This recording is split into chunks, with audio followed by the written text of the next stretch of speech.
Hello, hi everyone.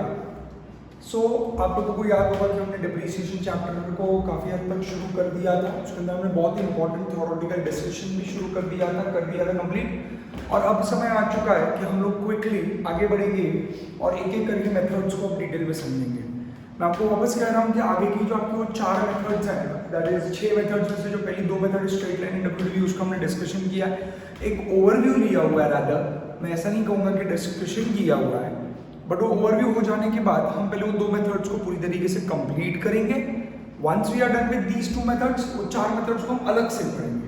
अब फिलहाल के लिए ऐसा भूल ही जाए कि और कोई मेथड्स हैं, आपका फोकस सिर्फ पहले 2 मेथड्स पे होना चाहिए, that is straight line and written down value method, right. अब हम फटाक से एक एक मेथड को समझेंगे, थोड़ा इंडिविजुअल डिस्कशंस करेंगे और फिर मैं आपको एक कॉम्प्रिहेंसिव सम, मेरा एक सम डिक्टेट करके दूंगा और वो सम हम लोग सॉल्व करेंगे। हर एक मेथड से उसको समझने की कोशिश करेंगे कि किस तरीके से सारे रूल्स एक साथ एप्लीकेबल होते हैं।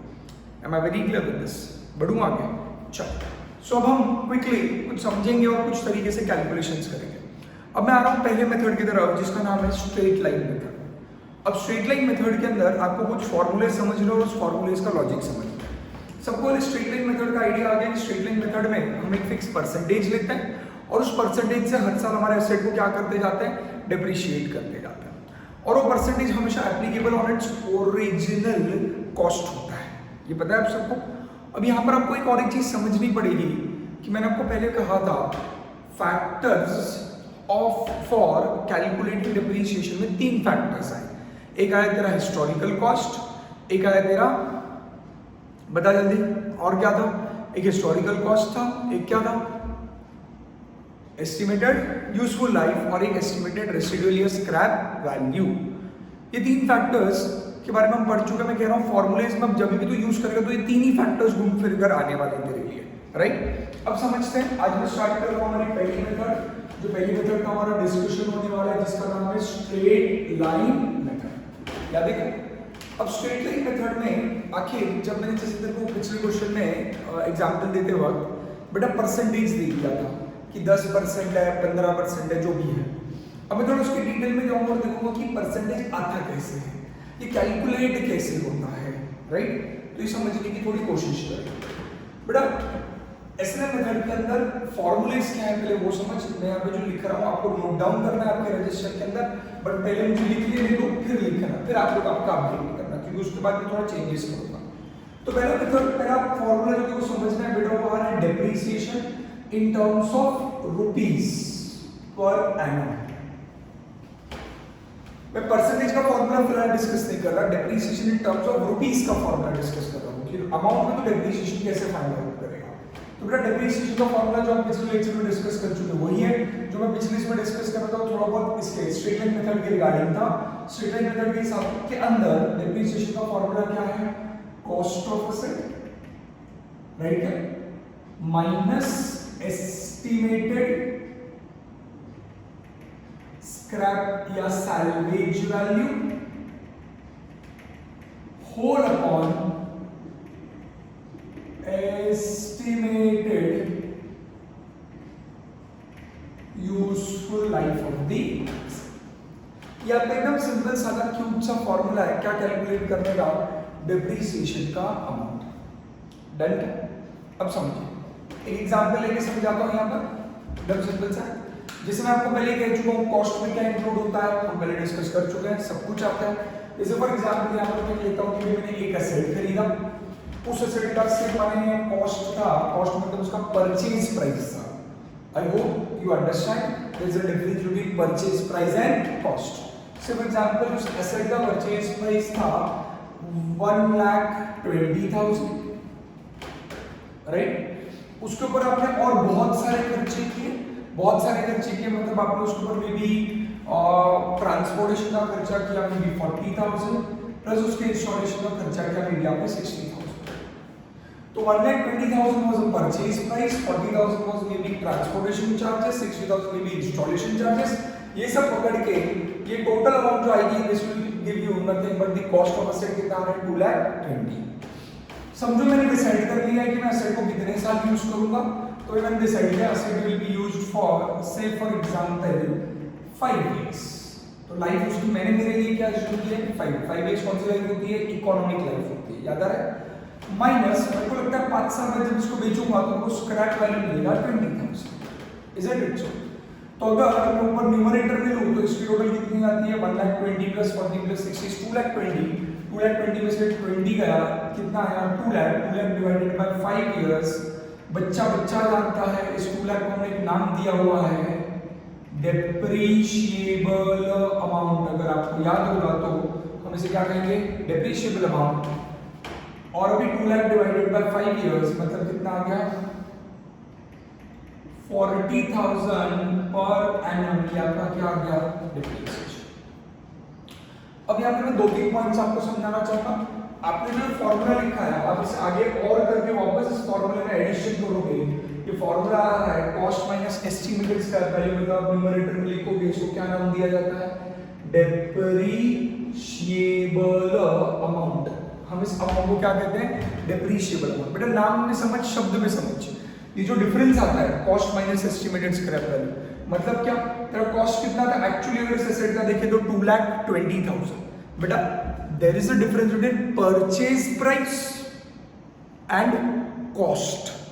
Cost is a broader term which includes purchase price in it plus additional खर्चे to bringing into present location and condition for the intended use वगैरह याद आ रहा है सब हमने पढ़ा था तो cost एक बड़ा शब्द है तो बेटा देख रहे तेरे एसेट की कॉस्ट कितनी थी 2,20,000 थी बट उसमें से तूने उसकी स्क्रैप वैल्यू माइनस की 20,000 अब जो तूने अमाउंट ली 2 लाख इसको डिवाइड तूने 5 इयर्स से किया 2 लाख को 5 इयर्स से हमने क्यों डिवाइड किया समझ 2 मिनट के लिए इस 2 लाख को एक नाम दिया जाता है डेप्रीशिएबल अमाउंट पहली बात तो 2 लाख आया कैसे सबको समझता है कॉस्ट माइनस स्क्रैप वैल्यू मतलब न्यूमरेटर की बात कर रहा हूँ कि 2 लाख आया कैसे ये 2 लाख वो अमाउंट थी आज मेरे लिए एसेट खरीदने का खर्चा 2,20,000 था और उसमें से 20,000 मुझे पता है कल जाके मुझे वापस मिल जाएगा तो 20,000 मेरे लिए खर्चा है ही नहीं वो 20,000 मेरे लिए कॉस्ट का पार्ट है ही नहीं समझ में आ रहा है क्या सिर्फ वो 20,000 मुझे फ्यूचर में रिकवर हो जाएगा फ्यूचर में वापस मिल जाएगा तो मैं इस 20,000 को मेरा खर्चा है ये 20,000 मेरा कॉस्ट है ऐसा नहीं कह सकता तो 2,20,000 में से मेरा खर्चा कितना है सिर्फ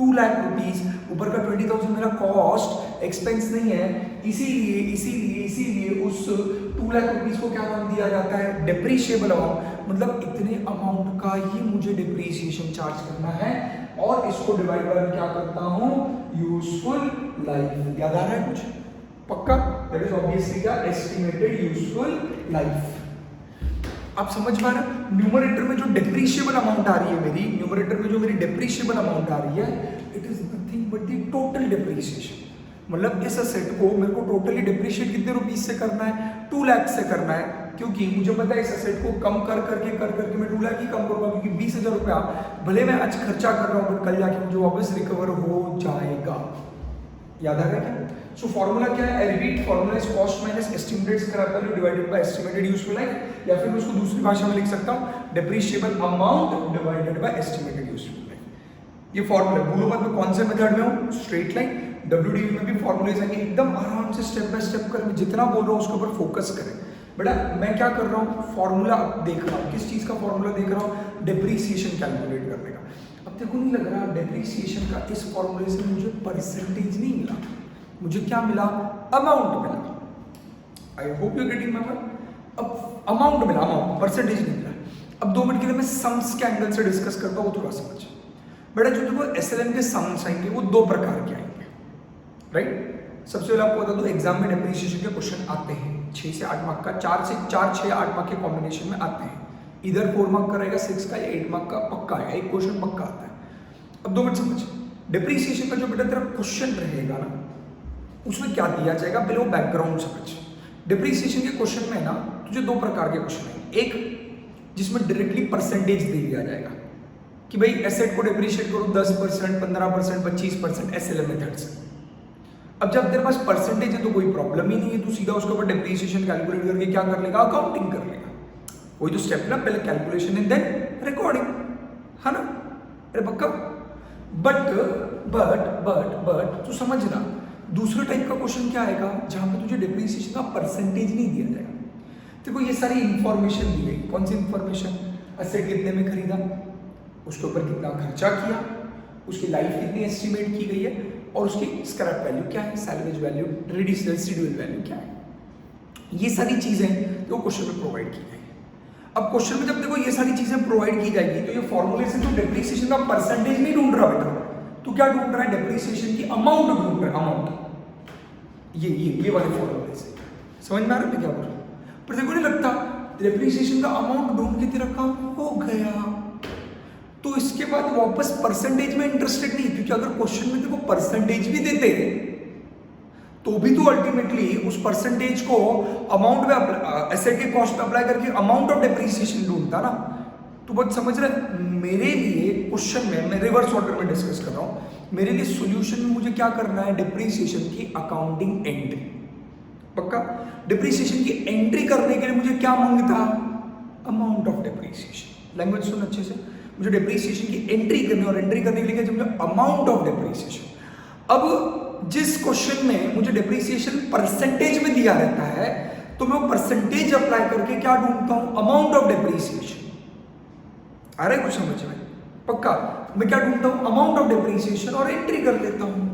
पर जहां पे मुझे परसेंटेज नहीं दिया और ये सारा इंफॉर्मेशन दिया है तो मैं फॉर्मूला अप्लाई करके डायरेक्टली रीच ऑन व्हाट, मैं डायरेक्टली कौन से पॉइंट पे आके खड़ा रह जाता हूं, तू ही बता, डायरेक्टली कौन से पॉइंट पे जंप कर लेता हूं, बताना जल्दी, अमाउंट ऑफ डेप्रिसिएशन। तो ये जो मुझे अमाउंट मिली आपको 40,000 पर एनम, ये अमाउंट ऑफ डेप्रिसिएशन है।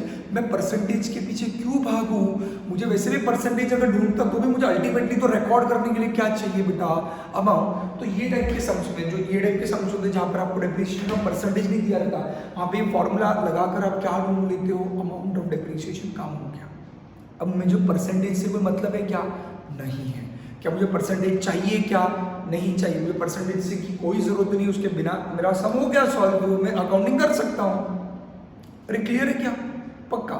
बट यहाँ पे एक छोटू सा ट्विस्ट है, काफी बार आपके पेपर में क्या करते हैं ये लोग, क्वेश्चन में आपको जानबूझ के ऐसा सम देते हैं जहाँ पे आपको डेप्रिसिएशन की अकाउंटिंग तो पूछते हैं और क्वेश्चन पूछेंगे also find the percentage of depreciation, जिसको हम रेट ऑफ डेप्रिसिएशन, परसेंटेज वाला रेट होता है, आपको बोला जाएगा ऑल्सो क्या ढूंढ के बताए, रेट ऑफ डेप्रिसिएशन।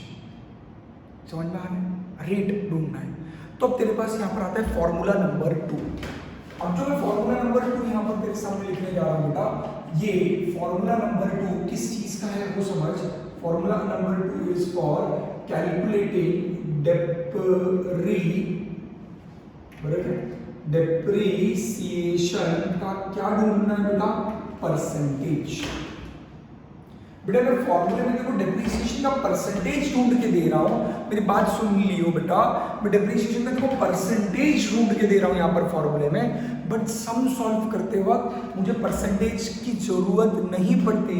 पहला फॉर्मूला सॉल्व करके ही मैं अकाउंटिंग करने के केपेबल, लायक बन जाता हूं।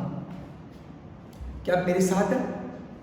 अरे पक्का वाला, अरे श्योर, डन, क्लियर है क्या? तो यहाँ पर आप लोगों को आ जाता है डेप्रिसिएशन का परसेंटेज।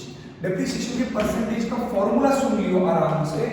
इस फॉर्मूले में तो न्यूमरेटर में लेगा क्या, डेप्रिसिएशन की जो अमाउंट तुमने ढूंढी ना, जिसको अपन क्या बोलते हैं डेप्रिसिएशन पर, है ना, जो तुमने ऊपर से ढूंढ दिलाई, divided by cost of asset. और आप सबको पता है कोई भी चीज परसेंटेज में ढूंढनी है तो मल्टीप्लाई में क्या करते हैं, 100। समझ में आ रहा है? जो डेप्रिसिएशन का परसेंटेज ढूंढना है। अब यहाँ पर 99% बच्चे गलती करते हैं, आराम से सुनो। अब जब मैं परसेंटेज ढूंढूंगा, मुझे पता है डेप्रिसिएशन की अमाउंट कितनी आई मेरी, 40,000। ढूंढा ना मैंने 40,000 डिवाइड बाय क्या करूँ बता दे, मुझे मजा आ जाएगा। यहाँ पर गड़बड़ होगी मेरी बेटा, यहाँ पर गड़बड़ होगी, अमाउंट डिवाइड बाय 2,20,000 होगा। अरे डिवाइड बाय 2,20,000 होगा इनटू 100। बेटा मैंने तेरे को डिनोमिनेटर में डेप्रिशिएबल अमाउंट नहीं पूछा है, डिनोमिनेटर में क्या आता है, अरे डिनोमिनेटर क्या है, कॉस्ट ऑफ एसेट। तो समझ रहा है यार, छोटू सा लॉजिक है। डिनोमिनेटर में देखो कॉस्ट चाहिए, कॉस्ट क्यों कॉस्ट चाहिए, ये जो तू परसेंटेज ढूंढने का परसेंटेज, अपने लास्ट में डिस्कस किया था, जब भी तुझे परसेंटेज दिया जाए तो उस परसेंटेज को पूछता है ए परसेंटेज ऑन व्हाट। अब एक तेरे को मैथमेटिकल लॉजिक बता दो, समझा तो देख, मजेदार बात है। जब भी तू कोई भी परसेंटेज देखता है, अगर वो ऑन समझना है, जैसे आपको अगर मैं डिप्रिसिएशन का परसेंटेज देता हूं कौन से मेथड के अंदर, स्ट्रेट लाइन मेथड में, तो डिप्रिसिएशन ऑन परसेंटेज ऑन किस पे अप्लाई किया जाता है, कॉस्ट पे, राइट क्या? तो ये परसेंटेज ऑन कॉस्ट पे क्यों अप्लाई होता है, क्योंकि जब ये परसेंटेज ढूंढा जा रहा था, जब ये परसेंटेज निकाला जा रहा था, तो बेटा डिनोमिनेटर कॉस्ट था। ये परसेंटेज ऑन जिस पे अप्लाई होता है, जो उसका डिनोमिनेटर है। जैसे दूसरा एग्जांपल देता हूं, थोड़ा रिलेट कर पाता है। मैं तो कल जाके कहूँ मेरा जीपी परसेंटेज है, सुना है कभी से जीपी परसेंटेज? मैं कहूँ मेरा बिजनेस का, मैं ट्रेडर हूँ फॉर एग्जांपल, और मेरे बिजनेस का जीपी परसेंटेज 20% है, 20% मेरा ग्रॉस प्रॉफिट है। तो ये 20% ऑन क्या है बेटा? और ऑब्वियसली क्या है, सेल्स। जीपी परसेंटेज ऑन क्या निकाला जाता है, सेल्स। क्यों? क्योंकि जब जीपी परसेंटेज ढूंढा जा रहा था तो फॉर्मूला था जीपी अपॉन सेल्स, तो ये ऑन सेल्स निकाला गया है ना बेटा। लॉजिक लग रहा है मैं क्या बोल रहा हूं? देखो तो दिमाग चल रहा है थोड़ा सा, क्या बोल रहा हूं? जीपी परसेंटेज ऑन सेल्स क्यों है? क्योंकि जब जीपी परसेंटेज डिराइव किया जा रहा था, फाइंड आउट कैलकुलेट किया जा रहा था, तब डिनोमिनेटर में क्या लिया गया था बेटा मेरे, सेल्स लिया गया था, इसलिए वो ऑन सेल्स है। तो वैसे डिप्रिसिएशन का परसेंटेज ऑन, एसएलएम में ऑन क्या रहता है, कॉस्ट होता है। तो ऑन कॉस्ट कैसे आता है? क्योंकि जब ये परसेंटेज डिराइव हो रहा था तो नीचे डिनोमिनेटर में क्या था, कॉस्ट था। तो 40,000 डिवाइडेड बाय 2,20,000, अगर आप कैलकुलेट करें, चलो आपने तो कर ही लिया होगा, बताओ जल्दी कितना आया, इट इज 18.18%। तो टेक्निकली हमारा डिप्रिसिएशन का परसेंटेज कितना आया, 18.18 समथिंग रिकरिंग परसेंटेज आया। मतलब हर बार तो कॉस्ट पे 18.18 लगाएगा तो देखो डिप्रिसिएशन तो मिलेगी। कुछ समझ में आ रहा है? यहाँ पर ना बच्चों को और एक जगह पे कंफ्यूजन होगा, मैं लिख के दे रहा हूँ यहाँ पे, सुनियो। मैं पहले वो समझाने के लिए तेरे साथ थोड़ा यहाँ पे असेट अकाउंट बनाऊंगा। आजा बेटा जल्दी फटाक से। समझो ये एसेट मशीनरी था, तो मैंने अकाउंट बना लिया असेट के नाम का, दैट इज मशीनरी अकाउंट। ये सबको समझता है? अब मेरे को बताओ, मैंने जब ये असेट खरीदा, अब बहुत मजेदार डिस्कशन कर रहे हैं यहाँ पे। 90% बच्चे पेपर में गड़बड़ करते हैं, और पता है इस एरिया में सबसे ज्यादा मजा कब आता था, जब सीपीडी पैटर्न हुआ करता था, एमसीक्यू पैटर्न हुआ करता था। क्योंकि एमसीक्यू में डेफिनेटली बच्चे गड़बड़ करते थे, इतने भारी क्वेश्चन आते थे एमसीक्यू में घुमा फिरा कर। ये जो मैंने आपको बताया ना, ऐसा आता था। देखो अगर कोई नॉर्मल बच्चा क्या करता, 40,000 डिवाइडेड बाय वापस 2 लाख ले लेता, वो बोलता sir 40,000 divided by 2 lakh, right? क्या आ गया? तो कितना आ जाता था सीधा 20%। तो सीधा वो बोल देता डिप्रिसिएशन। एमसीक्यू में जानबूझ को परसेंटेज में 20% ए ऑप्शन दे देते, बच्चे गलत कर देते थे। बेटा जो सोचता था ना, अगर आप में से कोई ऐसा सोच रहा है एमसीक्यू अच्छा था, हम तो फंस गए, हमारा नया पैटर्न आ गया जिसमें अभी हमें आंसर्स लिखने पड़ेंगे, ना बेटा ना, तो गलत है। एमसीक्यू तो सबसे खतरनाक पैटर्न था, उसमें तो ऐसे ऐसे क्वेश्चन बना के पूछे जाते थे कि तेरे को आने के बावजूद, सब समझने के बावजूद भी तू क्लीन बोल्ड हो जाएगा। मार्क माय वर्ड्स, बहुत जबरदस्त होता था। आ रहा है कुछ समझ में? राइट? अब यहाँ पर ध्यान दे मैं क्या बोल रहा हूँ, तो तेरा लॉजिक समझना पर पहले फटाक से। जब तू अकाउंट में रिकॉर्ड करेगा, सुन मेरे को बता, जब तू असेट खरीदता था, एंट्री क्या आती है, मशीनरी टू कैश बैंक। मुझे बता मशीनरी के डेबिट में जब तू कैश या बैंक लिखेगा, अमाउंट कितनी लिखेगा, तू बता दे जल्दी। और अमाउंट कितनी लिखेगा बेटा? यहाँ पर 2 लाख नहीं आएगी, 2,20,000 आएगी। क्यों? क्योंकि जो रिकॉर्ड किस पे करता है, हिस्टोरिकल कॉस्ट, ओरिजिनल कॉस्ट। गड़बड़ ना कर दो, तेरा 1,20,000 में 40 प्लस 60 मतलब कितना होता है, 2,20,000। ये क्या था तेरा इधर, ओरिजिनल कॉस्ट था। गड़बड़ ना कर बेटा, 2,20,000 तेरा क्या था, ओरिजिनल कॉस्ट था। रिकॉर्ड किस पे किया जाएगा, ओरिजिनल कॉस्ट पे। फिर ईयर 1 में जब तू यहाँ पे क्रेडिट में क्या लिखेगा, बाय डिप्रिसिएशन। डिप्रिसिएशन की एंट्री क्या आती है, depreciation account debit to asset account. तो यहाँ पर जब तू बाय डिप्रिसिएशन लिखेगा तो अमाउंट कितना आएगा, 40,000। 40,000 कैसा है, 2,20,000 का 18.18%, मतलब रफली डेसिमल में आता है, उसको राउंड ऑफ करोगे तो 40,000 आता है। अब समझ पा रहे हो? इसलिए मैं कह रहा हूँ सम सॉल्व करते वक्त मुझे टेक्निकली नीचे वाले स्टेप की जरूरत नहीं, मैं ऊपर ही ढूंढ चुका हूँ, मेरा डिप्रिसिएशन 40,000 है। अब तू समझ पा रहा है, 2,20,000 में से 40,000 आएगा। मैं यहाँ पे डिटेल नहीं लिख रहा हूँ, यहाँ पर अगर शॉर्ट में मैं बताऊँ तो यहाँ पर बाद में आएगा बाय बैलेंस कैरिड डाउन। सुना है सर कभी? तो 2,20,000 में से 40 या बैलेंस कितना आया तेरा, 1,80,000। अगले साल 1,80,000 ब्रॉट डाउन होगा। मैं शॉर्टकट लिख रहा हूँ, समझ में आ रहा है? 1,80,000 ब्रॉट डाउन होगा, वापस डिप्रिसिएशन कितना आएगा, 40, बैलेंस बचेगा 1,40,000। समझ में आ रहा है? ऐसे 5 साल तक चलता जाएगा, फिर 1,40,000 आएगा, उसमें से डेप्रिसिएशन कितना जाएगा 40, बैलेंस कितना बचेगा 1 लाख, फिर अगले साल उसमें से वापस 40, बैलेंस बचेगा 60, और 5वें साल वापस 40,000 का डेप्रिसिएशन जाएगा, बैलेंस बचेगा 20,000। अल्टीमेटली स्ट्रेट लाइन मेथड आपसे क्या करवा रहा है? स्ट्रेट लाइन मेथड आपके एसेट को इस तरीके से डिप्रिशिएट कर रहा है कि eight the end of the life asset का जो WDV है, एसेट का जो बैलेंस है, मतलब मैं यहाँ पे समझाऊं अगर आपको शॉर्ट में, तो ये मेथड क्या करवा रहा है आपसे, क्या सिखा रहा है कि आप एसेट जब खरीदते हो तो उसकी कॉस्ट में से हर साल क्या माइनस करते हो? डेप्रिसिएशन। मेरे एग्जाम्पल में डेप्रिसिएशन उसके लाइफ तक, मतलब कितने ईयर्स तक चलेगा? 1 to 5 ईयर्स चलेगा, और 5 साल तक का डेप्रिसिएशन माइनस करने के बाद, मतलब मैंने जो लाइफ एस्टिमेट की है उसके अंत में जो WDV बचेगा, it will be equal to its scrap value, that is 20,000। क्योंकि मुझे एसेट को जीरो नहीं करना है। एसेट जीरो कब होगा? एसेट की वैल्यू जीरो तब होगी जब एस्टिमेटेड स्क्रैप वैल्यू क्या है? जीरो है। जब मुझे पता है एसेट को बेच के मुझे कुछ भी मिलने वाला नहीं है। अगर इस केस में मेरी स्क्रैप वैल्यू जीरो होती तो मैं खुद बोल देता कि 2,20,000 को कितने सालों में राइट ऑफ कर दो? 5 सालों में। मतलब पूरा का पूरा 2,20,000 मेरा खर्चा है, मुझे उसमें से वापस कुछ वसूल होने वाला नहीं है। क्या आप मेरे साथ है बच्चा लोग? क्या आप समझ पा रहे हैं मेरी बात? क्या इधर तक सबको कनेक्ट हो रहा है क्या मैं क्या डिस्कस कर रहा हूँ? फॉर्मूला रट के नहीं चलेगा बेटा, समझना पड़ेगा किस लॉजिक से फॉर्मूला बनाया गया है। जितना आप उसके लॉजिक समझोगे, जिंदगी में आपको कोई फॉर्मूले भुला नहीं पाएगा। आप इजीली कभी भी पूछो याद रहेगा। तो मैंने आपसे 2 फॉर्मूले डिस्कस किए। एक फॉर्मूला था depreciation per annum amount calculate करने का, एक फॉर्मूला मैंने आपको डिस्कस किया डेप्रिसिएशन का परसेंटेज कैलकुलेट करने का। डेप्रिसिएशन का जो फॉर्मूला था पर एनम वाला, आप देख सकते हो उसके अंदर न्यूमरेटर का जो डिफरेंस आता है उसको कहा जाता है डेप्रिशिएबल अमाउंट। मैंने जिसका लॉजिक समझा आपको डेप्रिशिएबल अमाउंट क्या होती है, और फिर हमने देखा परसेंटेज वाला कैलकुलेशन। आपने एक चीज देखी क्या? Depreciable amount books of accounts में कहीं रिकॉर्ड ही नहीं होती। वो जो 2 लाख रुपए डेप्रिशिएबल अमाउंट आई वो कहीं पे रिकॉर्ड नहीं होने वाली। 2 मिनट सुन ले मैं क्या बोल रहा हूँ, समझ बेटा। ये पूरे फॉर्मूले में एक ही सत्य है, एक ही सच है। वो सच क्या है? कॉस्ट ऑफ एसेट सच है। बाकी दोनों अमाउंट तेरी एस्टिमेटेड है। ये जो दोनों अमाउंट जो एस्टिमेटेड है ना, ये बुक्स ऑफ अकाउंट्स में रिकॉर्ड कभी नहीं होती है। ये दोनों चीजें जो है, दोनों आइटम जो है एस्टिमेटेड, ये सिर्फ वर्किंग के काम आती है, सिर्फ कैलकुलेशन के काम आती है, सिर्फ वर्किंग नोट में काम आती है। इसको तो बुक्स ऑफ अकाउंट में कभी नहीं रिकॉर्ड करता। जैसे ये 20,000 रुपए, अगर आपने प्रूडेंस कंसेप्ट पढ़ा रहा था, कंजर्वेटिज्म कंसेप्ट पढ़ा है, ये 20,000 रुपये मेरा इनफ्लो है, बेनिफिट है, एसेट बेच के आने वाला पैसा है। और कंजर्वेटिज्म और रेवेन्यू रिकॉग्निशन दोनों एक बारे में बोलते हैं कि जो बेनिफिट्स आपको लग रहे हैं कि अभी जब आने वाला, आपको लग रहा है आने वाले, बट वो जब तक सर्टन नहीं होते हैं कि वो पक्का मिलेगा, तब तक आप उसे बुक्स ऑफ अकाउंट्स में रिकॉर्ड नहीं करते। तो जो 20,000 रुपये का मेरे को रिसिप्ट हो सकता है एसेट की 5 साल की लाइफ खत्म हो जाने के बाद, उसको मैं कभी भी बुक्स ऑफ अकाउंट्स में इंक्लूड नहीं करता, मैं उसे रिकॉर्ड कभी नहीं करता। तो 20,000 कभी रिकॉर्ड नहीं होगा। एसेट एंट्री करते वक्त, बच्चे सम सॉल्व करते वक्त भी गलती करते हैं।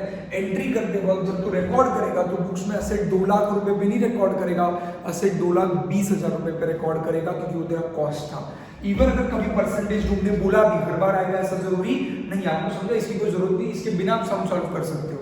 अगर परसेंटेज ढूंढने बोला भी तो गलती से भी ये मिस्टेक नहीं होनी चाहिए। डिनोमिनेटर में क्या आएगा आप लोगों का, क्या आने वाला है डिनोमिनेटर में आप लोगों का? परसेंटेज, सॉरी अमाउंट जो लोगे वो कौन सी आएगी? Cost of asset. आ रहा है कुछ समझ में? डन। एक बार रीड करते हैं, फिर मैं आपको टाइम दूंगा लिखने के लिए। पहले रीड करो मेरे साथ, फिर लिखते जाओगे तो और मजा आएगा और समझेगा लिखते हो। ब्लू पेन में जो मैंने बीच में लिखा हुआ पूरा एग्जाम्पल है, मैंने आपको ऊपर ब्लैक में लिखा गया, फॉर्मूला ही नोट डाउन करना है। आप चाहो तो अपने लिए एग्जाम्पल रिकॉर्ड लिख सकते हो, बट वो लिखना बाद में। पहले आ जाओ 2 मिनट के लिए फटाक से नोट्स के ऊपर। देखो हेडिंग दिख रही है, मेथड्स फॉर कैलकुलेटिंग डेप्रिसिएशन और फॉर प्रोवाइडिंग डेप्रिसिएशन। दिखा के सबको? मेथड्स फॉर प्रोवाइडिंग डेप्रिसिएशन में क्या बोला है? Generally methods for providing depreciation are based on formula developed on a study of the behaviour of the assets over a period of years for readily computing the amount of depreciation suffered by different forms of asset. Each of the method, however, should be applied after careful considering the nature of the asset and conditions under which it is being used. दिखा सबको?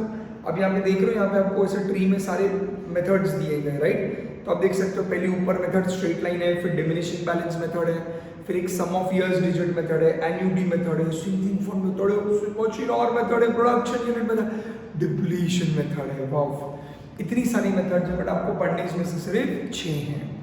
अब आगे बढ़ने से पहले मैं एक important point बता देता हूँ, पहले समझ लें। बेटा आपने एसएलएम देखा, हमने प्रीवियस लेक्चर में एसएलएम एंड डब्ल्यूडीवी का एक कंपैरेटिव डिस्कशन भी किया था, याद आ रहा है सबको? एसएलएम डब्ल्यूडीवी आपने आपके 11th स्टैंडर्ड में भी पढ़ा होगा। अब मेरा मुद्दा समझ में क्या बोल रहा हूँ बेटा, एसएलएम और डब्ल्यूडीवी जो दो मेथड्स होती हैं, ये दोनों मेथड्स पहले क्या हुआ करता था, थोड़ा आपको यहाँ पे नोट करके दिखाऊंगा, यहाँ पे समझे 2 मिनट। आपको मैंने अकाउंटिंग स्टैंडर्ड 6 का ब्रीफिंग दिया हुआ है। आपको याद है पहले अकाउंटिंग स्टैंडर्ड 6 हुआ करता था पुराना। मैं ये क्यों बता रहा हूँ, ताकि काफी और बच्चे ना बुक्स में ना आउटडेटेड चीज पढ़ते तो कंफ्यूज हो, काफी बुक्स में अभी भी वो अनफॉर्चुनेटली आउटडेटेड चीज है, तो मैं आपको पूरा बैकग्राउंड बता रहा हूँ, समझो। अब जैसे मैंने कहा कि आपके सिलेबस में 6 मेथड्स हैं, यहाँ पे अगर आप ट्री में काउंट किया रहेगा आपने, वो डायग्राम के अंदर 8 मेथड्स दी हुई हैं। अगर आप CS फाउंडेशन वालों की बुक देखते, पुराना CS फाउंडेशन जो हुआ करता था, उसमें 12 मेथड्स थी। तो होता क्या है, बहुत सारी मेथड्स होती है डिप्रिसिएशन के लिए, बहुत सारी मेथड्स। अब मैं जो बोल रहा हूँ देख, नीचे बुक में पढ़ना मत, मतलब नहीं तो कंफ्यूज हो जाएगा। ऊपर देखें, एक तो ये ऊपर देख, इधर बेटा डिप्रिसिएशन कैलकुलेट करने की अनेक मेथड्स हैं, बहुत सारी मेथड्स हैं। अब तेरे ऊपर ही देखो कौन सी मेथड चुननी है, बट ऐसा हुआ अगर हमने देखो चॉइस दे दी तो गड़बड़ हो जाएगी। तो पहले क्या हुआ करता था, जो पुराना अकाउंटिंग स्टैंडर्ड 6 था, वो कहता था, मैं अकाउंटिंग स्टैंडर्ड्स की बात कर रहा हूँ, मेरा डिस्कशन बहुत ही क्लियर है, मैं अकाउंटिंग स्टैंडर्ड्स की बात कर रहा हूँ। अकाउंटिंग स्टैंडर्ड्स की अगर मैं बात करूँ, पुराने जो अकाउंटिंग स्टैंडर्ड्स हुआ करते थे, उसमें AS6 जो हुआ करता था, AS6 कहता था अगर आप लोगों को अकाउंटिंग में डिप्रिसिएशन रिकॉर्ड करना है, तो रिकॉर्ड करने से पहले जो आप कैलकुलेट करोगे, कैलकुलेट करने के लिए आपने सिर्फ स्ट्रेट लाइन मेथड और WDV मेथड में से एक चीज चुननी है। भले मेथड्स इतनी सारी है, बट अनफॉर्चुनेटली रियल लाइफ में अकाउंटिंग स्टैंडर्ड 6 कहता था कि तुमको SLM या WDV में से कोई भी एक ही मेथड फॉलो करनी है, you can't follow any third method. ऐसे कौन कहता था? पुराना अकाउंटिंग स्टैंडर्ड 6। समझ में आ रहा है क्या? अब हुआ क्या समझ, जब अकाउंटिंग स्टैंडर्ड 6 डिलीट हो गया, उसका कंटेंट कहाँ कवर हो गया? अकाउंटिंग स्टैंडर्ड 10 ने आपको कहा था अकाउंटिंग स्टैंडर्ड नई सोच वाला अकाउंटिंग स्टैंडर्ड है। ये जो नया अकाउंटिंग स्टैंडर्ड 10 है, it is nothing but Indians IFRS वाला अकाउंटिंग स्टैंडर्ड, जो नया जमाने का IFRS आया हुआ है। अब बैकग्राउंड समझ में क्या बोल रहा हूँ, समझना 2 मिनट के लिए लॉजिक, IFRS का लॉजिक। देख, पुराने अकाउंटिंग स्टैंडर्ड और आज के नए IFRS में क्या फर्क है, आपको मैं वापस बता रहा हूँ। पुराने अकाउंटिंग स्टैंडर्ड में एक अकाउंटिंग स्टैंडर्ड 10 ही नए जमाने के IFRS जैसा है, ये याद आ रहा है सबको? बट ओवरऑल पुराने अकाउंटिंग स्टैंडर्ड और नए IFRS में क्या फर्क है? पुराने accounting standard were like traditional, Orthodox, old सोच वाले, पुराने जमाने वाले, और IFRS आज का, नई जमाने का, 21वीं सदी का, न्यू फ्रेश मॉडर्न सोच वाला। पुराने accounting standards are like mummy papas, those mummy papas जो बोलते हैं सातच्या आत घरात, भाई किधर जा रहे हो, मम्मी पूछेगी किधर जा रहे, किधर भी जा रहे, इतने टाइम में घर में आने का, एकदम पकड़ के रखना, रिजिड, बिल्कुल छूट नहीं देना। और IFRS, नया IFRS is foreign culture, you know, yes, like daughter is going to say bye, I am going, and no one is going to ask her. Mummy को पूछेगी मम्मी मैं जाऊं, वो बोलेगी मम्मी मैं जा रही हूँ, right? So this is what is new IFRS. IFRS is modernized, accounting standard is old, traditional, outdated, थोड़ा पुराना है। अकाउंटिंग स्टैंडर्ड जो पुराने थे ना, वो पकड़ के रखते थे, वो रिस्ट्रिक्शंस डालते थे। सिंपल भाषा में बोलो, पुराने अकाउंटिंग स्टैंडर्ड रिस्ट्रिक्शंस देते थे, नए अकाउंटिंग स्टैंडर्ड लिबर्टी देते हैं। दैट इज IFRS लिबर्टी देता है, फ्रीडम देता है। यही बदलाव, यही चीज आपको AS6 और AS10 में दिखेगा। पुराना अकाउंटिंग स्टैंडर्ड 6 कहता था भले इतने सारे मेथड्स हैं, पर तो यस यो कौन सी मेथड फॉलो करेगा? सिर्फ स्ट्रेट लाइन और WDV, इन दो में से ऑप्शन आउट करना। तेरे को बाकी के ऑप्शन भले एग्जिस्ट करते हैं, तेरे लिए ना के बराबर है। हमने रिस्ट्रिक्शन डाला, तो दो ही मेथड में से कोई एक मेथड चुन लेगा। फिर देखो जो आवड़ती है, जो पसंद है वो ले। नया अकाउंटिंग स्टैंडर्ड आया, AS10 आया। AS10 ने क्या कहा, you can use any method of depreciation. Now there is no rule of only SLM और WD। मैं इसलिए बता रहा हूँ, काफी बुक्स में आउटडेटेड चीज होती है तो बच्चे पढ़ के कंफ्यूज होते, गड़बड़ नहीं करना। ये रूल हुआ करता था कि अकाउंटिंग स्टैंडर्ड 6 के अनुसार SLM या WDV में से कोई एक मेथड यूज करनी पड़ती थी। अब ऐसा कोई रूल नहीं है, अब SLM या WDV में से तू कोई भी यूज कर, या तो और एक तो नाम पड़े, sum of years, digit method, production hours method, machine hours, sinking fund, annuity fund, जो मेथड तेरे को पसंद आती है। इवन तेरे को लगता है ना ये मेथड बकवास है, भाई अपन अपनी मेथड इन्वेंट करेंगे, अपन इनोवेटिव, अपन कुछ नया लेकर आएंगे। तो और कोई ये 8 मेथड यहाँ पे लिखी है, तो कुछ 9वीं 9th नई मेथड लेकर आ जा जो आज से पहले एग्जिस्ट नहीं करती थी। अकाउंटिंग स्टैंडर्ड 10 बोलता है लगा डाल मेथड, कोई इशू नहीं। तो अकाउंटिंग स्टैंडर्ड 10 को पूछता है मैं SLM यूज करूं, अकाउंटिंग स्टैंडर्ड 10 बोलता है यूज कर। तो बोलता है मैं sum of years digit method use करूं, अकाउंटिंग स्टैंडर्ड बोलता है यूज करना पगले, मैंने मना कहाँ किया है। तो बोलता है अरे मैं मेरी मेथड बना के यूज करूं, अकाउंटिंग स्टैंडर्ड बोलता है पगले रुलाएगा क्या, कर डाल यूज, मना थोड़ी किया हमने तुझे। तो तुझे जो मेथड यूज करनी है तू कर, कोई रिस्ट्रिक्शन नहीं है। As per new accounting standard liberty, yes you know, मैं जा रहा हूं वाला चीज। और अकाउंटिंग स्टैंडर्ड पुराने जो होते थे उधर मैं जाऊं क्या वाला concept. I hope you getting it. तो रिस्ट्रिक्शंस थे, इसमें रिस्ट्रिक्शंस नहीं है। Is that very clear? Accounting standard 10 वाला नया रूल पता है। अब मैं डिस्कशन जो कर रहा था अकाउंटिंग स्टैंडर्ड का कर रहा था, बेटा इसमें अगला चीज आता है इनकम टैक्स। पर आपको पता है कि काफी बार ऐसा हो जाता है कि भाई मम्मा अगर ओपन सोच वाली हो गई, मतलब रिस्ट्रिक्शंस देने बंद कर दिए, तो मे भी हमारे घर में हमारे ग्रैंड पेरेंट्स हैं, वो रिस्ट्रिक्शन लगा देंगे। तो वैसे ही हमारे ग्रैंड पेरेंट है income tax act. Accounting standards आज के डेट पे कोई रिस्ट्रिक्शन नहीं लगाते, तुझे जो पसंद है वो फॉलो कर। इनकम टैक्स एक्ट ने रिस्ट्रिक्शन लगा दिया। इनकम टैक्स एक्ट कहता है सिर्फ डिप्रिसिएशन के लिए अगर तू मेथड यूज करेगा तो सिर्फ WDV यूज करना और नहीं यूज करना। ये क्वेश्चंस काफी बार पूछे जाते हैं। इनकम टैक्स एक्ट के अनुसार कौन सा मेथड फॉलो करने का, WDV। अब एक और एक चीज बता दूं, जब मैं यहाँ पे अकाउंटिंग स्टैंडर्ड्स की बात करूं तो मैं यहाँ पर कंपनीज एक्ट की भी बात करूं। तो अकाउंटिंग स्टैंडर्ड और कंपनीज एक्ट 2013 क्या कहता है, तुमको जो मेथड चाहिए वो फॉलो करो। बट इनकम टैक्स एक्ट कहता है कौन सी मेथड फॉलो करने का, सिर्फ WDV। उससे बोलता है, मैं छोटा सा स्टार मार्क दूंगा यहाँ पर, वो कहता है आप फॉलो करोगे तो सिर्फ कौन सा मेथड फॉलो करोगे, WDV मेथड फॉलो करोगे, आप दूसरा कोई मेथड फॉलो नहीं करोगे। स्टार मार्क क्यों बताऊंगा 2 मिनट में। There are certain exceptions to it, right. पहले ये समझ 99% हर किसी को कौन सा मेथड फॉलो करना है, WDV method as per income tax act. फिलहाल यही समझ, WDV मेथड ही बोलते हैं इनकम टैक्स, अभी के लिए यही पकड़। अब सवाल आता है सर हम क्या करें, हम कंफ्यूज हो गए। मम्मा पापा जो हमारे लिबरल हो चुके हैं आजकल, नए जमाने, उनकी सुने कि ग्रैंड पेरेंट्स की सुने, हम तो फंस गए, इधर जाए उधर जाए कि नहीं जाए। तो हम यहाँ पर क्या करना पड़ता है, टॉप सीक्रेट। अभी जो मैं बता रहा हूँ उससे कंफ्यूज मत होना, पहले ये फैक्ट समझे, पहले इधर तक क्लियर है। रियल लाइफ में क्या होता है, रियल लाइफ में जब आप कंपनीज एक्ट के हिसाब से फाइनेंशियल स्टेटमेंट्स बनाते हो, मैं कंपनीज की, कॉर्पोरेट्स की बात कर रहा हूँ, तो कॉर्पोरेट्स 2 तरीके के फाइनेंशियल स्टेटमेंट बनाते हैं, एक कंपनीज एक्ट के अनुसार, एक इनकम टैक्स एक्ट के अनुसार। तो जब वो इनकम टैक्स एक्ट के अनुसार फाइनेंशियल स्टेटमेंट्स बनाते हैं तो वो लोग क्या करते हैं, सिर्फ WDV यूज करते हैं और कोई मेथड नहीं यूज करते। बट वो कंपनीज एक्ट के हिसाब से फाइनेंशियल स्टेटमेंट्स बनाते हैं तो वो लोग अपनी मर्जी की कोई भी मेथड यूज करते हैं। In the sense they are showing out double standards. अब आपको डबल रोल प्ले करना पड़ेगा, ग्रैंड पेरेंट्स के सामने उनके जैसे समझदार बन के रहना पड़ेगा और बाहर जाके एकदम अपना ओपन नेचर के हिसाब से जो मन मर्जी है वैसे करना पड़ेगा। आप डबल रोल प्ले करते हो। वैसे ही कॉर्पोरेट्स यहाँ पे डबल रोल प्ले करती हैं। कॉर्पोरेट्स क्या करती हैं, जब फाइनेंशियल स्टेटमेंट्स बनाएंगी एज पर क्या, कंपनीज एक्ट एज पर क्या, अकाउंटिंग स्टैंडर्ड्स, अगर फाइनेंशियल स्टेटमेंट्स बनाएंगी तो कंपनीज एक्ट के हिसाब से और अकाउंटिंग स्टैंडर्ड्स के हिसाब से कोई भी मेथड फॉलो करे चलेगा, तो वो फाइनेंशियल स्टेटमेंट अलग बनेंगे। मतलब इन शॉर्ट मैं कह रहा हूँ एक ही साल के 2 डिफरेंट बेसिस पे फाइनेंशियल स्टेटमेंट्स बनते हैं। समझ में आ रहा है? अब देखो ये कॉन्सेप्ट ना बहुत डिटेल में, इसमें बहुत कुछ है, मैं आपको सिर्फ एक थोड़ा 10-15% बता रहा हूँ। इसका डिटेल डिस्कशन आपको CA फाइनल लेवल पे मिलेगा, CA फाइनल इंटरमीडिएट भी नहीं, तो ये बहुत आगे का कॉन्सेप्ट है। तो मैं वापस रिक्वेस्ट करूंगा आप लोगों से, इसको लेके कंफ्यूज ना करें।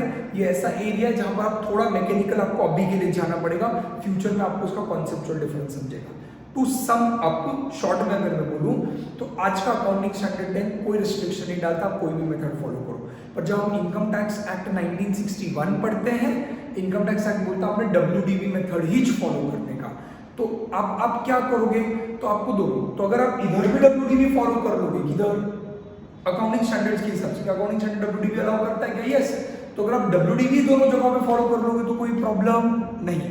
पर अगर आपको हाउस है, क्या हाउस है कि नहीं मेरे को यहाँ पे शायद स्ट्रेट लाइन मेथड फॉलो करनी है या सिंकिंग फंड मेथड फॉलो करनी है, कोई और मेथड फॉलो करनी है, तो आप कंपनीज एक्ट के फाइनेंशियल स्टेटमेंट में वो मेथड से फाइनेंशियल स्टेटमेंट्स बनाओ, इधर अलग मेथड से बनाओ। आपको लगता आप मेथड अलग करोगे तो आपको दोनों में डेप्रिसिएशन की अमाउंट अलग आ जाएगी, हमने पहले ही डिस्कस किया हुआ है। अमाउंट और फाइनेंशियल स्टेटमेंट के प्रॉफिट्स अलग अलग दिख जाएंगे, तो गड़बड़ हो जाएगा। तो इनकम टैक्स वाले फाइनेंशियल स्टेटमेंट्स का प्रॉफिट अलग दिखेगा, इधर भी अलग दिखेगा। आप चाहो तो ऐसा कर सकते हो, लॉ ने आपको अलाउ किया है, क्योंकि डेप्रिसिएशन की अमाउंट दोनों जगहों पे चेंज हो जाएगी। क्या आप मेरे साथ समझ पा रहे हो? थोड़ा सा ब्रीफली, पक्का? अब वो स्टार मार्क क्यों लगाया मैं वो बता देता हूँ।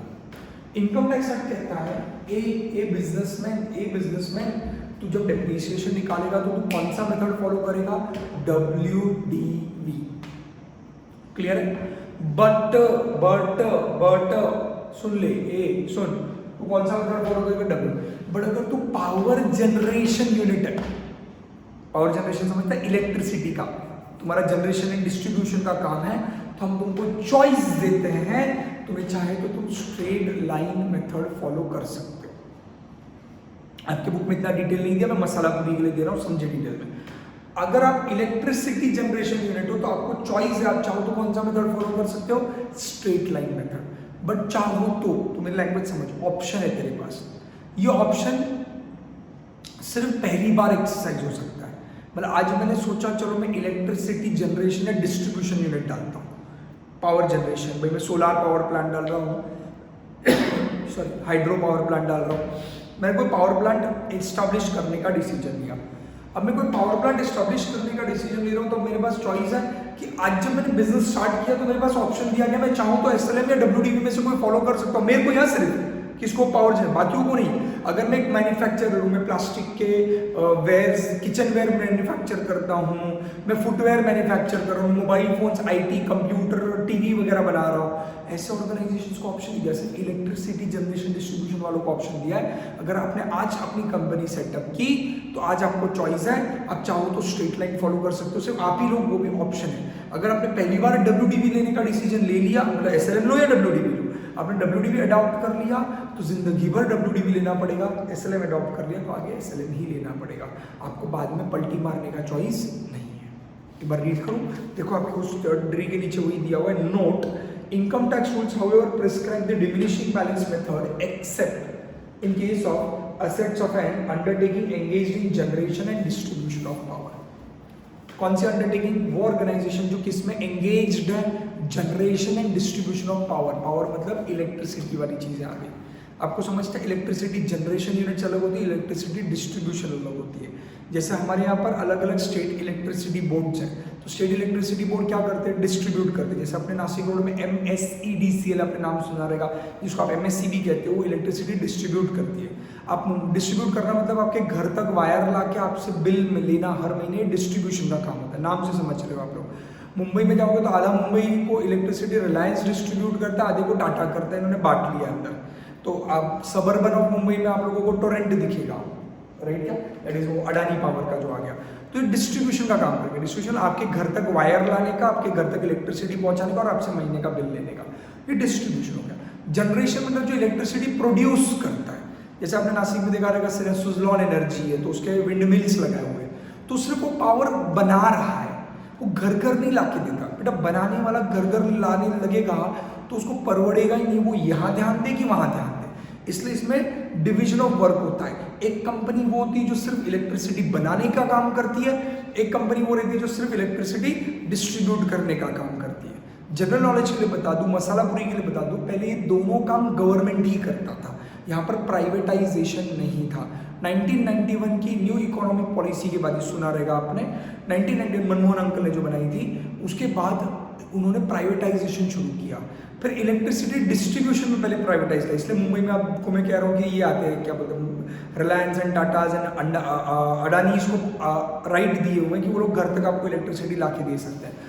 अब जनरेशन में भी प्राइवेट लोगों को अथॉरिटी दे दी है। आज तक इलेक्ट्रिसिटी जनरेट सिर्फ गवर्नमेंट ही करता था, जैसे हमने एक्लेरा का पावर प्लांट, बराबर क्या, आपने अलग अलग ज्योग्राफी में पढ़े रहेंगे, hydro electric plant, atomic energy वाले प्लांट है। तो अलग अलग प्लांट्स जो एस्टेब्लिश किए गए हैं, बनाए गए हैं अलग अलग प्लांट, वो गवर्नमेंट ही पहले बनाती थी, अभी धीरे धीरे प्राइवेट लोगों को भी राइट दिया गया। तो ये वो कंपनीज है जो इलेक्ट्रिसिटी या तो बनाती हैं या तो डिस्ट्रीब्यूट करते हैं। इन लोगों को एक ही, इधर बुक में नहीं लिखा, आपके जनरल नॉलेज के लिए बता रहा हूँ, इनको एक ही बार चॉइस दिया जाता है लाइफ में कि अगर वो चाहे तो एसएलएम भी ले सकते हैं, डब्ल्यूडीयू, बट वो एक ही बार ऑप्शन एक्सरसाइज हो सकता है, once in a life option है वो। Am I very clear? उन लोगों को income tax act WDV allow करता है। अब हम हमारे मुद्दे पे आते हैं, नीचे बोला out of the above method straight line method and diminishing balance method are widely used. Normally 99% लोग एसएलएम और डब्ल्यूडीयू ही यूज करते हैं। उसका कारण भी यही था कि ये 2016 में आया है अकाउंटिंग स्टैंडर्ड 10, उसके पहले तो अकाउंटिंग स्टैंडर्ड 6 ही हुआ करता था, वो अलावा एसएलएम एंड डब्ल्यूडीयू करता था, तो लोग आज तक वही यूज करते आ रहे थे, राइट क्या?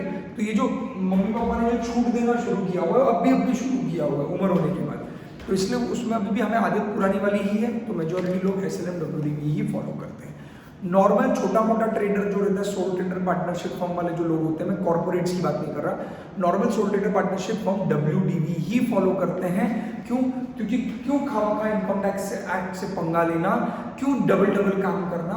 तो अगर हम डब्ल्यूडीवी हमारे नॉर्मल बुक्स ऑफ अकाउंट्स में मेंटेन करेंगे तो ऑटोमेटिकली हम इनकम टैक्स एक्ट की बात भी मान लेंगे। तो रियल लाइफ में सोल ट्रेडर, पार्टनरशिप फर्म, मैं हो गया, अगर आपके बारे में बिजनेस कंडक्ट कर रहे हैं तो उनके फाइनेंशियल स्टेटमेंट्स हो गए, सब में डब्ल्यूडीवी ही फॉलो होती है। वजह बहुत आसान है, क्योंकि इनकम टैक्स एक्ट ने वो एक ही ऑप्शन हमारे लिए छोड़ के रखा है। Am I very clear? ये जो अकाउंटिंग स्टैंडर्ड्स का मेन रोल है, बड़े बड़े कॉर्पोरेट्स के काम आता है। ब्रीफली फटाक से हम लोग स्ट्रेट लाइन मेथड हमने पहले डिस्कस किया था, उसके बाद थ्योरी पढ़ लेंगे क्विकली।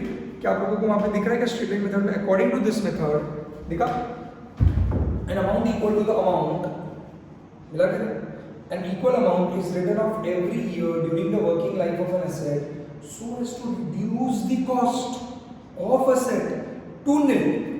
तो आप अगर उसको स्ट्रेट अमाउंट से, इक्वल अमाउंट से हर साल डिप्रिशिएट करोगे तो उसकी कॉस्ट धीरे धीरे माइनस होकर जो लास्ट में डब्ल्यूडी बचेगा या तो क्या हो जाएगा जीरो, और क्या हो जाएगा its residual value at the end of its useful life. Advantage of this method is that it is simplest to apply and gives the accurate result, specially in case of leases and also in case of plant and machinery। Normally lease हो गया, plant and machinery हो गया, इसमें accurate result देता है, अच्छा जाता है। This is also known as fixed installment method। Straight line depreciation value, देखो वहाँ पे बोल्ड किया गया वर्ड वैल्यू और amount is equal to cost minus scrap value divided by useful life। और स्ट्रेट लाइन डेप्रिसिएशन का रेट मतलब percentage क्या है, स्ट्रेट लाइन डेप्रिसिएशन जो आपने ऊपर कैलकुलेट किया है divided by cost of asset into 100। The underlying assumption of this method is that the particular tangible assets generates equal utility during the lifetime। यही मेन लॉजिक है straight line method में।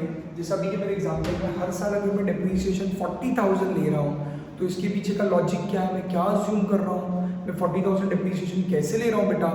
मेरा assumption ये हो गया कि हर साल वो असेट से जो मुझे बेनिफिट मिल रहा है वो इक्वल मिल रहा है। देखो काफ़ी बार कुछ एसेट ऐसे होते हैं जो शुरुआती सालों में अच्छा बेनिफिट देते, धीरे धीरे कम होता है। कुछ ऐसे एसेट होते हैं जो शुरुआती सालों में थोड़ा रेगुलर होने को टाइम लगता है, कम बेनिफिट देते हैं, ग्रेजुअली उनका बेनिफिट बढ़ता जाता है।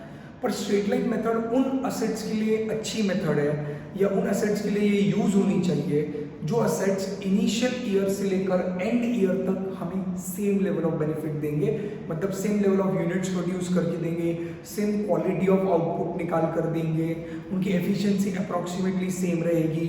ऐसे एसेट्स जो हमें अंत तक सेम लेवल ऑफ फायदा लेके देते अप्रॉक्सीमेटली, इसी तो उन एसेट्स के ऊपर स्ट्रेट लाइन मेथड ज़्यादा सही जाता है, क्योंकि उसके ऊपर डेप्रिसिएशन भी हर साल क्या लगता है, सेम लगता है। क्या आप मेरे साथ है? पक्का क्या? चलो, उन्होंने क्या बोला इसी के साथ आगे, but this can not be true under all circumstances. आपको लगता है ये लॉजिक ही बहुत ज़्यादा इररिलेवेंट है, शायद ऐसा हर जगह पे नहीं हुआ। थोड़ा बहुत मैं कह सकता हूँ ये लॉजिक होता है फर्नीचर्स के अंदर आपका, चाह वो भी मैं कह सकता हूँ बाद में धीरे धीरे कम होता है, बट मशीनरीज धीरे धीरे पुरानी होती जाती है, उनके ऊपर खर्चा बढ़ता जाता है, तो मशीनरीज एक टाइम का हमें रिप्लेस करनी पड़ती है और एक टाइम का तो उनकी एफिशिएंसी कम होती है। बट फर्नीचर की एफिशिएंसी यूजुअली कम नहीं होती। हाँ, वो पुराना होता जाता है, उसका शो कम हो जाता है, उसका एलिगेंस कम हो जाता है, उसका एक अट्रैक्टिवनेस कम होता है, मैं मानता हूँ। बट फर्नीचर इज समवॉट, आप बोल सकते हैं, यहाँ पर बैठ सकता है, जो अगर 5 साल में यूज करो तो 5 साल तक का बेनिफिट सेम लेवल का देगा। Done. The expenditure incurred on repairs and maintenance will be low in earlier. Real life में ऐसा होता है कि असेट्स, अभी ये जो एग्जांपल आगे की लाइन दे रहे हैं, it is on the part of plant and machinery. Usually आप देखोगे प्लांट एंड मशीनरी में क्या रहता है, बेनिफिट सेम नहीं देता, और अगर आपको सेम बेनिफिट चाहिए तो आपको उसको रिपेयर एंड मेंटेन करना पड़ता है।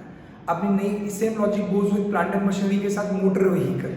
आपने नई ट्रक ली, नई गाड़ी ली, डिलीवरी वैन लिया आपने नया, इनिशियल सालों में उसके ऊपर का मेंटेनेंस कम होता है। जैसे जैसे आपको गाड़ी, प्लांट एंड मशीनरी पुरानी होती जाती है, उसके ऊपर का मेंटेनेंस बढ़ता जाता है। देखो वही कहा जा रहा है, the expenditure incurred in repairs and maintenance will be low in an earlier years, whereas the same will be high as the asset becomes old. Apart from this, the asset may also have the varying capacity over the years. उसकी capacity अलग अलग सालों में अलग हो सकती है, indicating the logic to unequal depreciation provision. इसीलिए आपके एसेट की सिंस वैल्यू कम ज़्यादा होती रहती है, उसका बेनिफिट बदलता रहता है। एसएलएम मेथड लॉजिकली ज़्यादा सही मेथड नहीं है।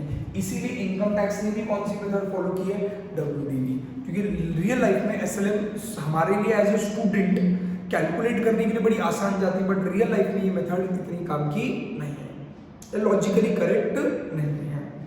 आ रहा है?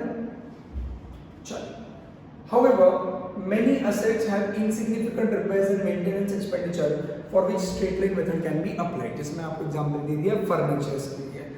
While using this method, the period of use of an asset is in a particular year should also be considered. In the year of purchase of an asset, it may have been available for use for the part of year only. ये basic है, आप सबको पता है। But accordingly, the depreciation should be proportionate to the reflect the period for which it is available for use. जितना period के लिए available for use हो उतनी ही पीरियड के लिए उसको कंसिडर करना है। आप सबको पता, अगर मेरा अकाउंटिंग ईयर 1 अप्रैल से 31 मार्च है, सिर्फ एग्जांपल 1920 की मैं बात कर रहा हूँ, और अगर मैंने एसेट 1 अक्टूबर 2019 को खरीदा है, तो ऑब्वियसली उस अकाउंटिंग ईयर के अंदर हम लोग उस एसेट को 6 महीने के लिए ही डिप्रिशिएट करेंगे, क्योंकि 1 अक्टूबर 2019 से लेकर 31 मार्च 2020 तक ही वो एसेट हमने यूज किया है। ये बेसिक है rule, I am not getting into detail, assuming आपको पता होगा, नहीं भी पता होगा सम सॉल्व करते हो करेंगे discuss. For example, if an asset was purchased on मिलाकर मार्च 1 2017 and the enterprise prepares the financial statement on the year ending 31st March 17, obviously the depreciation will be provided for the period of कितना रे 1 month only. Similar situation will arise in the year in which मिला क्या an asset is retired from its intended use or so. Same logic आखिरी year में लगेगा, जब आप asset को क्या कर रहे हो, बेच रहे हो, तो जिस दिन सेल कर रहे हो उस दिन तक का ही उस पर क्या कैलकुलेट होगा, depreciation. However, under the income tax rule, the depreciation is provided for full year if the asset was used more than 180 days in a particular financial year. इसको बस अंडरलाइन करें, आखिरी पॉइंट है आज के लेक्चर का, हम डिस्कस करेंगे। इसको थोड़ा ब्रैकेट करके अलग से करें, समझे मुद्दे को। यार मैं क्या कह रहा हूँ, इनकम टैक्स का थोड़ा लॉजिक ही अलग है भाई। इनकम टैक्स वाले ना, इनकी दुनिया ही अलग है, इनका सोचना ही अलग है। इनकम टैक्स है ना बहुत ही मतलबी एक्ट है, लालची एक्ट, लालची। अब नाम से समझो, इसका काम ही है कि भाई टैक्स लो लो, ऐसे हवरम जैसे टैक्स चाहिए, ये हुआ टैक्स चाहिए, भाई तूने इधर से कमाया टैक्स चाहिए, हर जगह टैक्स के पीछे भागता है। इनकम टैक्स के लॉजिक से कुछ अलग है। नेक्स्ट ईयर जब आप इंटरमीडिएट लेवल पे आओगे, कमिंग ईयर्स में आप इनकम टैक्स डिटेल में पढ़ोगे, क्योंकि आपको 100 मार्क का अलग सब्जेक्ट है पूरा ये आगे जाकर। बट इनकम टैक्स की जब मैं बात करता हूँ तो उसका लॉजिक ही कुछ बहुत डिफरेंट है, बट उसका कॉन्सेप्ट ही कुछ अलग है, उसका सोचने का तरीका ही कुछ अलग है, राइट। अब आप समझ पा रहे हो, यहाँ पर मैं कुछ कहना चाहूँगा, यहाँ पर अगर आप समझ पा रहे हो इनकम टैक्स एक्ट का लॉजिक क्यों अलग है, उसका कॉन्सेप्ट ही क्यों अलग है, वो समझने की थोड़ा कोशिश करें। बट इनकम टैक्स एक्ट कहता है कि आप डिप्रिसिएशन जो अकाउंटिंग स्टैंडर्ड के हिसाब से कैलकुलेट करते हो वैसे मेरे यहाँ पे नहीं करोगे। मतलब समझ, मेथड में तो दोनों की थॉट में डिफरेंस है ही। ये मेथड में कोई भी मेथड अलाउ करता है अकाउंटिंग स्टैंडर्ड, इनकम टैक्स कहता है कि हम मेथड में कौन सी मेथड अलाउ करेंगे, सिर्फ डब्ल्यूडी। ये तो मैं मेथड की बात नहीं कर रहा, अब कैलकुलेशन। जैसे फॉर एग्जाम्पल मैं आपको यहाँ पर एक छोटू सा एग्जाम्पल देकर डिस्कस करना चाहूँगा, यहाँ पे ध्यान दें।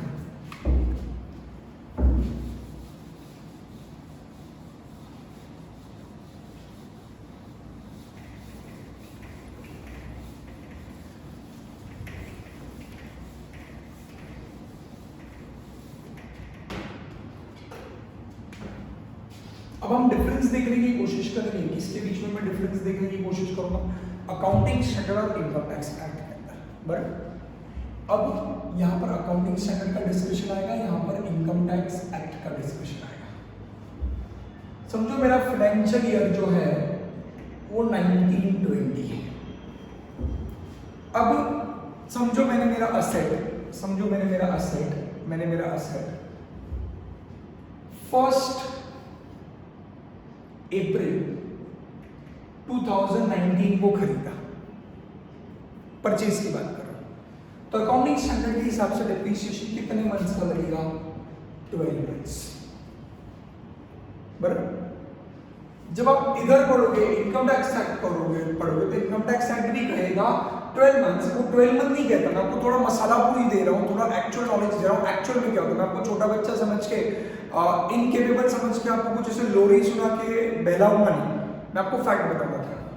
इनकम टैक्स कहेगा 12 महीनों में लोग कहेगा फुल रेट ऑफ डिप्रीशिएशन लगेगा, वैसे नहीं बोलता साल भर का डिप्रीशिएशन, तो वो बोलता फुल रेट ऑफ डिप्रीशिएशन है। लैंग्वेज में फर्क समझे।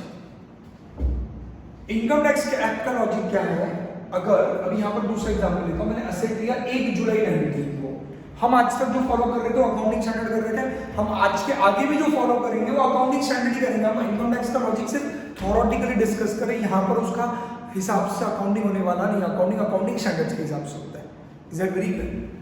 इनकम टैक्स के हिसाब से अभी यहाँ पर 1 जुलाई को अगर आपने एसेट खरीदा तो आप यहाँ पे कितने मंथ्स का डिप्रीशिएशन लोगे, 9 मंथ्स। इनकम टैक्स बोलता है नहीं, हम full rate of depreciation apply करेंगे। अब समझे इनकम टैक्स क्या कहता है। इनकम टैक्स का कहना है कि अगर आपने साल के अंदर बीच में जो 180 डेज है, 180 डेज है से ज्यादा असेट अगर यूज किया हुआ है, 180 डेज मतलब आधा साल, फिलहाल मैं उसको 6 महीना रफली पकड़ रहा हूं फिलहाल। अगर आपने आधा साल से पहले कभी भी असेट खरीदा, मतलब एक्चुअली वो 180 डेज के हिसाब से लॉजिक अगर आप देखोगे तो इट गोस टू अराउंड 30 सितंबर, रफली 30 सितंबर। इसका ये कहना है कि 30 सितंबर के पहले आप जब भी असेट खरीदोगे, अगर समझो आपका रेट ऑफ डिप्रीशिएशन 10% है तो आप पूरा 10% डिप्रीशिएट करेंगे। मतलब तू अप्रैल में खरीद, मई में खरीद, जून में खरीद, जुलाई, अगस्त, सितंबर, कभी भी खरीद, हम फुल रेट लगाएंगे। सुन इनकम टैक्स का क्या कह रहा है समझिए। इनकम टैक्स कहता है कि हमें ना वो अकाउंटिंग स्टैंडर्ड है ना, उसके जैसे चिंदी नहीं है, चिंदी म्हणजे हम उसके जैसे गिनते नहीं बैठेंगे। अभी देखो यहाँ पर मैं मंथली एग्जांपल दे रहा हूं, अगर मैं डेट्स का एग्जांपल देता, डेट अगर तूने समझो एसेट खरीदा था 18 अगस्त 2019, तो तू 18 अगस्त से लेके 31 मार्च 20 तक का डेज कैलकुलेट करेगा और उतने डेज का डिप्रीशिएशन कैलकुलेट करेगा, दैट इज इनटू उतना डेज डिवाइडेड बाय 365। लिंक लग रहा है? किधर कह रहा हूं, किधर करता है income tax, sorry accounting standard. Accounting standard का कहना क्या है, जिस दिन तुमने असेट खरीदा उस दिन से लेके ईयर एंड तक का जितने भी दिन महीने हो, उतने महीनों और उतने दिनों का आप डिप्रीशिएशन कैलकुलेट करोगे। ये आज तक हमने पढ़ा है, आई गेस ये पता है सबको। इनकम टैक्स एक्ट कहता है ना मुन्ना ना, हम ऐसा नहीं कहेंगे। हम आप लोगों के अकाउंटिंग स्टैंडर्ड जैसे चिंदी कैलकुलेशन नहीं करते। हमारा रूल एकदम सोपा, एकदम सिंपल, एकदम क्लियर। हमारा रूल क्या है भाई, तूने 180 दिन से पहले, मतलब रफली में कहूँ रफली, तो कौन सी डेट आती है, कोई भी साल के 30 सितंबर के पहले अगर तूने असेट खरीदा ना, डिप्रीशिएशन पूरे साल का। हम महीना महीना ये दिन गिनते नहीं बैठते।